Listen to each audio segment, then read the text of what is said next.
Hello students, नमस्कार।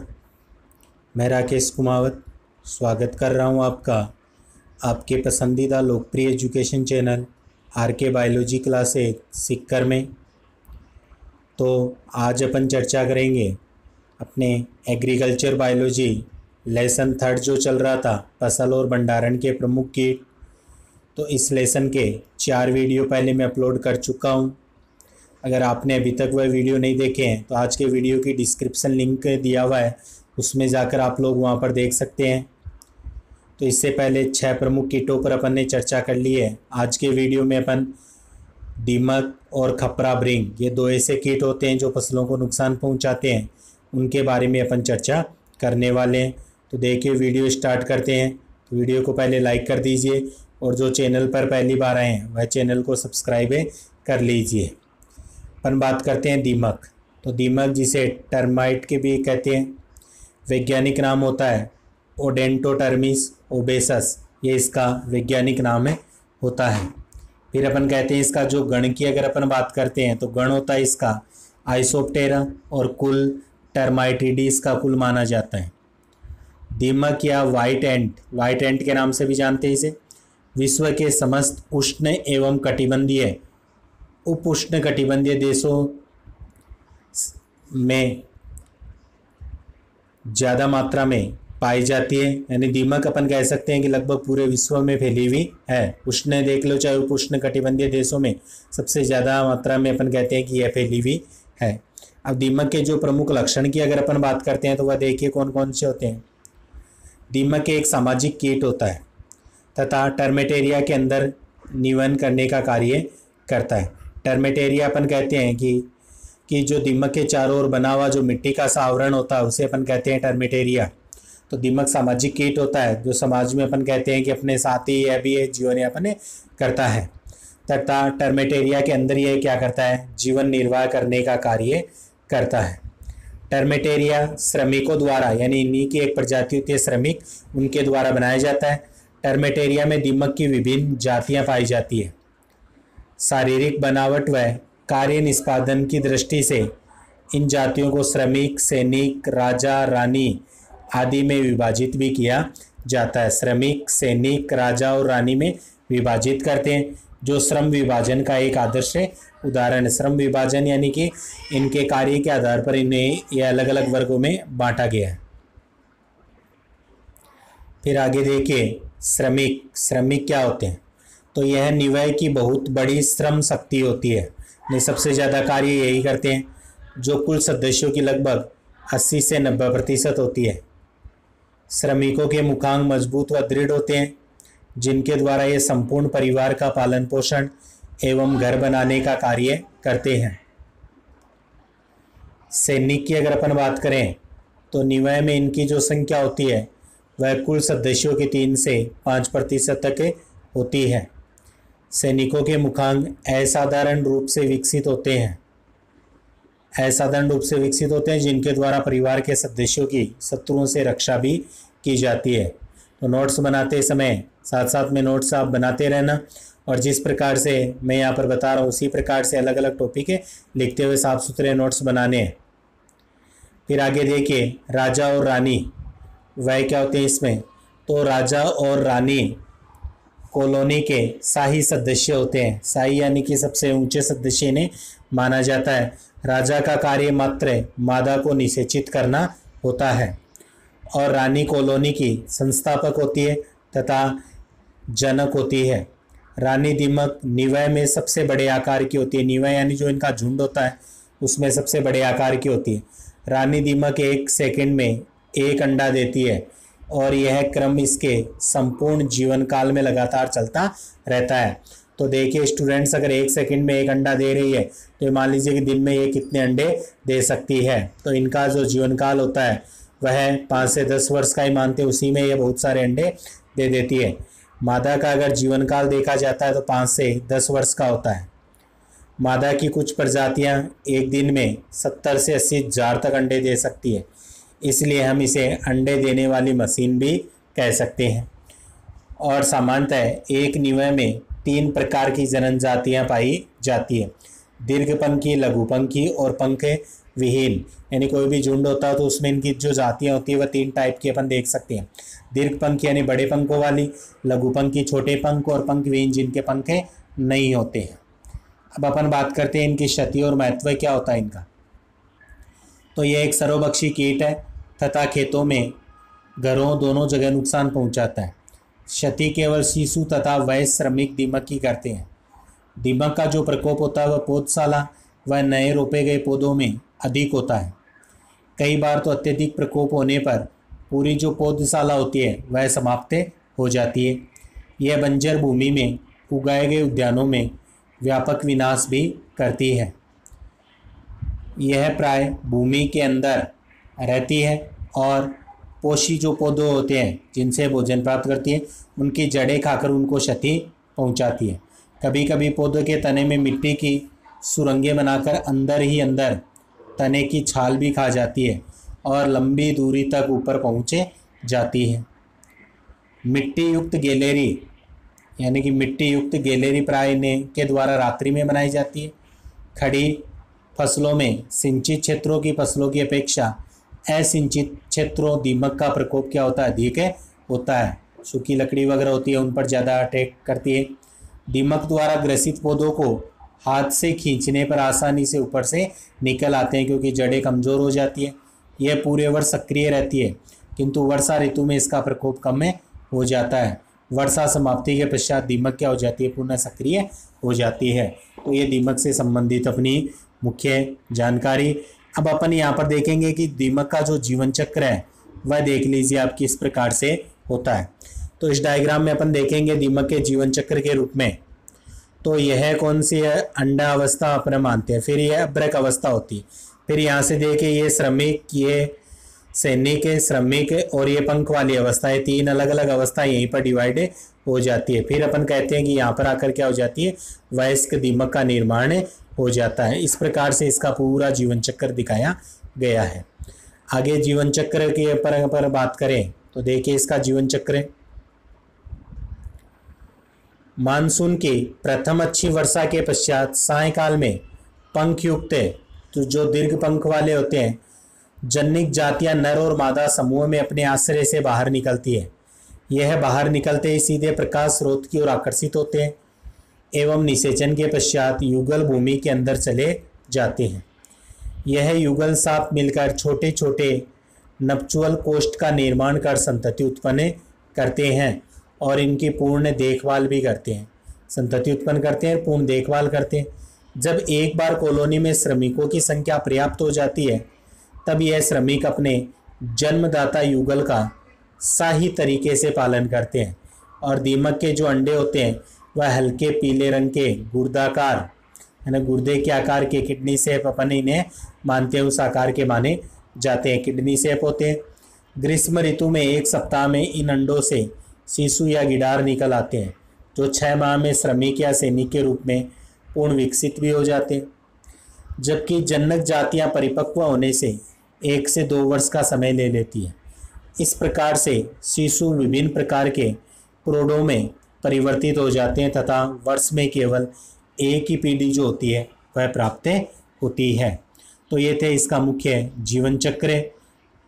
इसके बाद में अगर अपन प्रबंधन की बात करते हैं, इसके प्रबंधन की, तो प्रबंधन में सबसे पहले बात करते हैं शस्य प्रबंधन।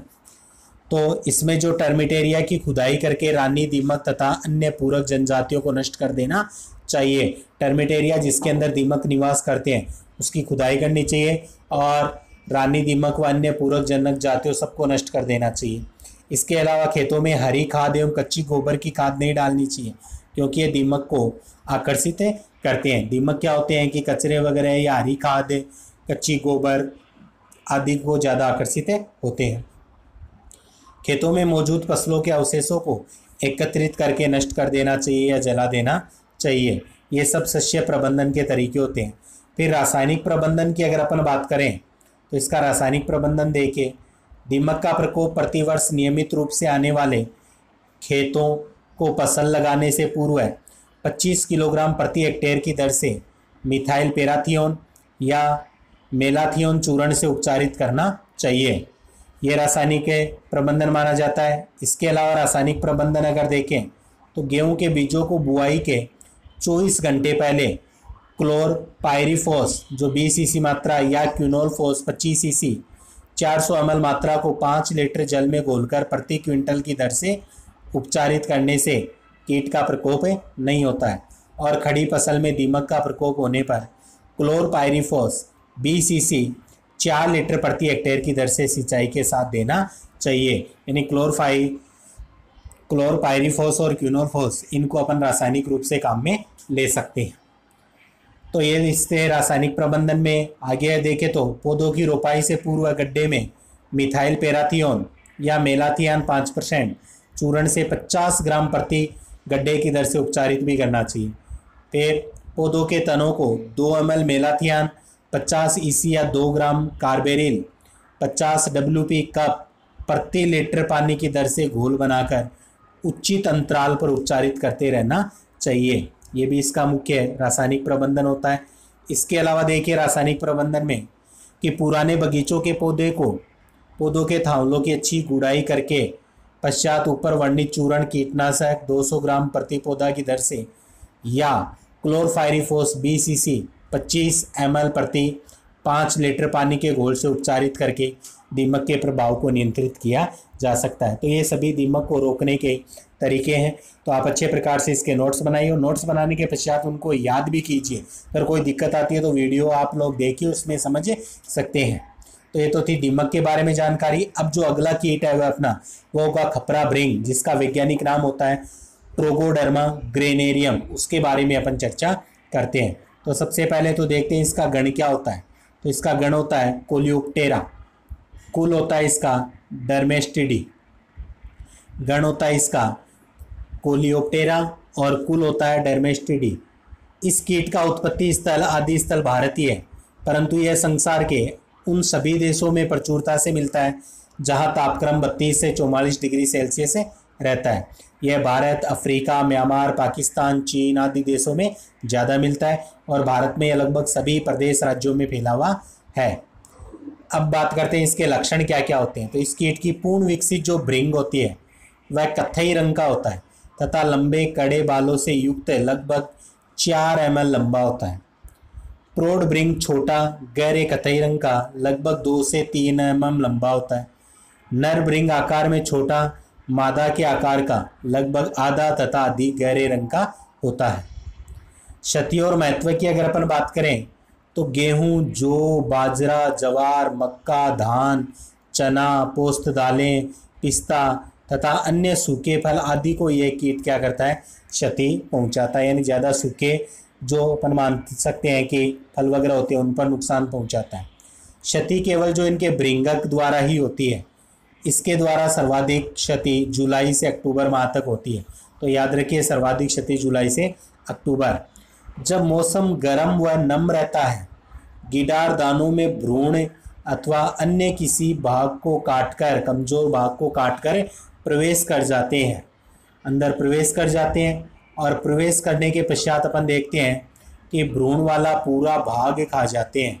भ्रूण वाला पूरा भाग खा जाने से बीज के उगने की क्षमता क्या हो जाती है, नष्ट हो जाती है तथा इसकी पौष्टिकता में भी क्या आती है, कमी आ जाती है। इसका आक्रमण अनाज की लगभग 50 सेंटीमीटर ऊपरी सतह तक ही सीमित रहता है। यहाँ तक ही अपन मानते हैं कि आक्रमण कर पाती हैं। फिर इसके जीवन चक्र की अगर अपन बात करें तो निर्गमन के 2-3 दिन बाद मादा मैथुन क्रिया करती है। इसके 1 से 3 दिन बाद अंडे देना प्रारंभ कर देती है। अंडे दानों के ऊपर अलग अलग या 2 से 5 के झुंड में दिए जाते हैं। एक मादा अपने जीवन काल में 120 से 150 तक अंडे देती है और अंडाओं का जो उष्मायन काल होता है जिसमें वह गर्मी प्राप्त करते हैं, उष्मायन काल गर्मी में 3 से 5 दिन और सर्दी में टेम्परेचर कम होने के कारण 6 से 10 दिन का होता है। इनमें जो नर डिंबक होते हैं, नर डिंबक 20 से 30 दिन तथा मादा 20 से 40 दिन में पूर्ण विकसित होती है। दानों के बीच गर्भ के अंतिम निर्मोक में कोशित बनता है और कोशित काल 4 से 6 दिन का होता है जिसमें यह अंदर सुरक्षित रहते हैं। इसकी 1 वर्ष में 4 से 5 पीढ़ियाँ दिखाई देती हैं। ये अपन इसका जीवन चक्र देख सकते हैं। देखिए जिसमें अपन देख रहे हैं इसके जीवन चक्र में मुख्य रूप से अंडा, लट है, ये फिर कोष अवस्था हो जाती है जो 5-7 दिन रहती है, और ये होती है इसकी प्रौढ़ अवस्था। तो इन 4 अवस्थाओं में खरब रिंग का जीवन चक्र कंप्लीट होता है। फिर आगे अपन बात करते हैं इसके प्रबंधन की। तो प्रबंधन देखिए इसका, सबसे पहले सामान्य प्रबंधन। तो गोदामों की अच्छी सफाई व स्वच्छ वायु के आवागमन पर पूरा ध्यान देना चाहिए। अच्छे प्रकार से सफाई करनी चाहिए, गंदगी नहीं होनी चाहिए। फिर गोदामों की दीवार, फर्श व छत में मौजूद समस्त दरार, गड्ढों व छिद्रों को सीमेंट भरकर साफ कर देना चाहिए, क्योंकि कीट वगैरह ज़्यादा क्या होते हैं, जो गोदामों की दीवार, फर्श, छत, इनमें गड्ढे वगैरह होते हैं, उन्हीं के अंदर छिपे हुए रहते हैं। तो उन्हें साफ कर देना चाहिए, जिससे कीट कोई भी अवस्था में छिप कर न रह सके। फिर अपन देखेंगे कि जो अनाज है, तो अनाज को खलिहानों से लाकर अच्छी तरह साफ कर तेज़ धूप में सुखा लेना चाहिए, ताकि उसमें जो नमी है वह सूख जाए और नमी की मात्रा 8 से 10% से ज़्यादा न रहे। नमी की इस प्रतिशत मात्रा पर कीट का प्रकोप कम होता है, यानी नमी जितनी कम होती है कीट उतना ही प्रकोप कम होता है। हालांकि ये कीट 2.5% नमी की मात्रा में भी नुकसान कर सकता है, लेकिन वह नुकसान कम होता है। फिर आगे अपन देखते हैं कि अनाज से बोरियों को लकड़ी के पाटों पर तथा दीवारों से 50 सेंटीमीटर की दूरी छोड़कर रखना चाहिए। पाटों पर इसलिए रखना चाहिए ताकि वह सीधे इन कीटों के संपर्क में अनाज न आए, और दीवार से दूर इसलिए होना चाहिए ताकि दीवार की सहायता से चढ़कर कीट अंदर प्रवेश न कर सके।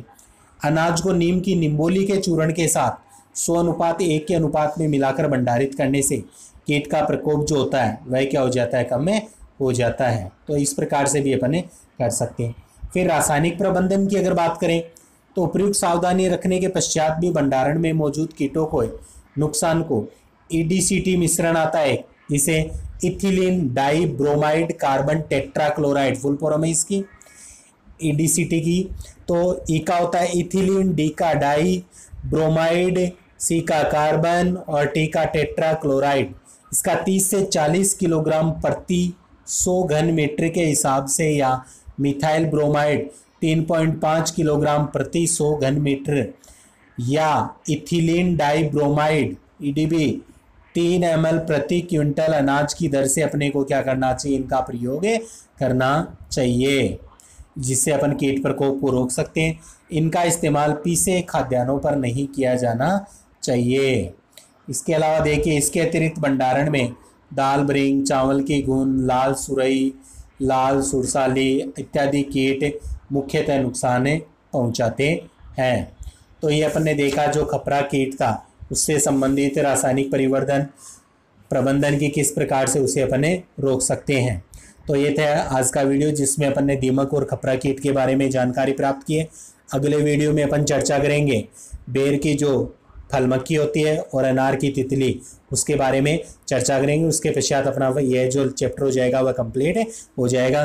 तो आज का वीडियो आपको कैसा लगा कमेंट्स में ज़रूर बताइए। अच्छा लगा है तो वीडियो को एक लाइक कर दीजिए और ज़्यादा से ज़्यादा शेयर ज़रूर कीजिए, ताकि लॉकडाउन में बैठे हुए सभी एजी स्टूडेंट्स के पास ये वीडियो पहुँच सके और वह घर बैठे अच्छी तैयारी कर सके।